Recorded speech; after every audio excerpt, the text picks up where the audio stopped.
સ્વાગત છે તમારું પૂનમ્સ ફ્લેવર કિચનમાં। આજે આપણે કેળા તવા ફ્રાય બનાવવાનું છે, એટલે કે પાકા કેળા મેં અહીંયા લઈ લીધા છે। આ રીતના 3 કેળા લીધા છે અને એને સરસ વોશ કરી લીધા છે।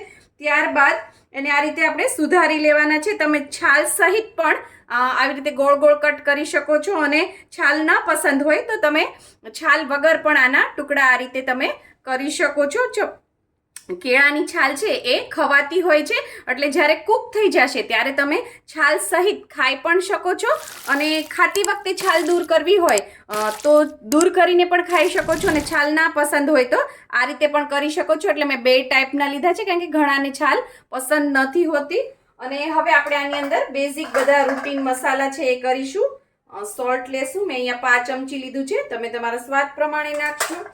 કેળાનું શાક જનરલી દહીં વાળું બધા બનાવતા જ હોય છે, અને એ જોવું હોય તો તમને મારી ચેનલ ઉપર જોવા મળી જશે। ઘણા લોકોને શું થાય છે, કેળાનું શાક જ્યારે બનાવતા હોય ને ત્યારે એકદમ સોગી થઈ જાય, મેશી થઈ જાય, કેળા છે એકદમ છુંદાઈ જતા હોય છે અને મજા નથી આવતી જમવાની, અને રૂટીન સ્ટાઇલનું શાક છે એ બધા ખાઈને કંટાળી ગયા હોય છે। એટલે આ એક નવીન શાક રેડી થશે। થોડું આપણે ઓઇલ નાખીએ। મેં આની અંદર મરચું નાખ્યું છે અડધી ચમચી, ધાણા જીરું નાખ્યું છે અડધી ચમચી, અને તેલ નાખ્યું છે 1 થી 1.5 ચમચી જેટલું, જેથી મસાલા છે એ સરસ કોટ થઈ જાય। ત્યારબાદ આ રીતે હળવા હાથે મિક્સ કરી દેવાનું અને આ રીતે ટોસ કરી દેવાનું, કારણ કે કેળા છે પાકા છે એટલે સોફ્ટ હોય, એટલે એ છે બધું મેશ ના થઈ જાય એની અંદર, એટલા માટે। પણ મસાલો પણ સરસ છે એ લાગવો જોઈએ, તો જ આનો ટેસ્ટ આવશે। આ એકદમ નવીન શાક બનશે, એકદમ પંજાબી જેવો ટેસ્ટ આવશે। હજી મને થોડું મરચું ઓછું લાગે છે, તો થોડું મરચું આપણે સ્પ્રિંકલ કરી દઈએ, અને એકદમ ટેસ્ટી, નવીન અને બહુ જ જલ્દી બની જશે। આ રીતે તમે બનાવશો તો બાળકો છે એ કેળા ખાઈ પણ લેશે, ઘરમાં બધાને ભાવશે, નાના મોટા બધાને, અને એક નવીન સબ્જી રેડી થશે, અને બહુ ક્વિક છે। મેં અહીંયા ગેસ ઓન કરી દીધું છે, એના ઉપર એક નોનસ્ટિક કઢાઈ રાખી દીધી, તેલ નાખી દીધું। ત્યારબાદ શું કરવાનું છે, આપણે આ એક પીસને આ રીતે મૂકી દેવાનું છે।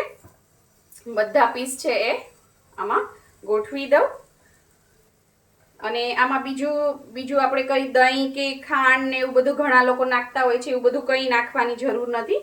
અને બહુ ગળી ગયેલા કેળા નહીં લેવાના, પાક્કા જ લેવાના, પણ આ રીતના લેવાના। અને જો તમે મને તો આ શાક બહુ જ પસંદ છે, અને તમે ફટાફટ તમે 12 સવા 12 બનાવશો ને તો બી 10 મિનિટમાં આ શાક બનીને રેડી થઈ જશે। તમે જોઈ શકો છો કે ઘણા ટુકડામાં છાલ સહિત છે, અને ઘણા ટુકડા છે એ મેં છાલ વગર રાખ્યા છે। છાલ સહિત એનો લુક પણ સરસ આવે, કલરફુલ લાગે, અને પીસ છે એ પણ સરસ રહે। આ રીતે છે એ બધા આપણે સરસ ગોઠવી દેવાના છે। આની ઉપર ઢાંકવાનું નથી, આ જ રીતે ખુલ્લું રાખવાનું છે, કેળાને ચડતા કંઈ જ વાર નહીં લાગે।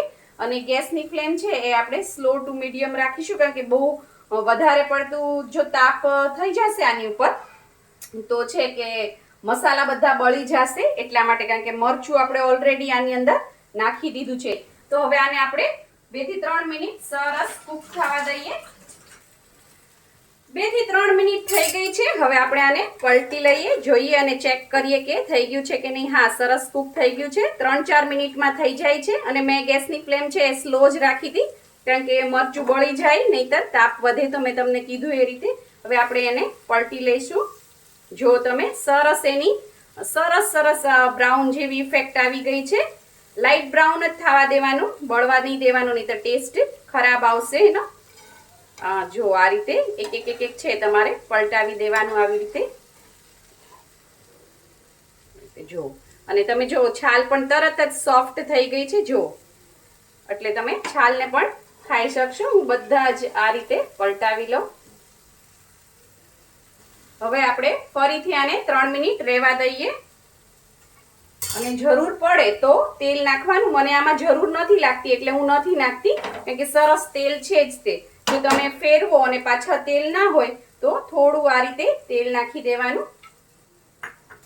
2 થી 3 મિનિટ થઈ ગઈ છે, હવે આપણે ફરીથી ચેક કરી લઈએ, જોઈએ, પલટાવી આને। પાછળ પણ તમે જુઓ સરસ કૂક થઈ ગયા છે। તો તૈયાર છે આપણા કેળા તવા ફ્રાય, અને માથે થોડી કોથમીર નાખી દઈએ, આ રીતે સરસ। આ રીતે જ ગરમા ગરમ સર્વ કરો। તો ચાલો બધા જમવા। તો તૈયાર છે આપણા ઇન્સ્ટન્ટ કેળા તવા ફ્રાય। જો તમને મારી આ રેસીપી રેસીપી પસંદ આવી હોય તો લાઈક શેર કોમેન્ટ કરો. પ્લીઝ મારી ચેનલને સબસ્ક્રાઇબ કરો અને હા, બેલ આઇકન દબાવવાનું ના ભૂલશો, જેથી આવી જ સરસ મજાની વાનગીઓ તમારા સુધી પહોંચતી રહે. Thank you. આવજો.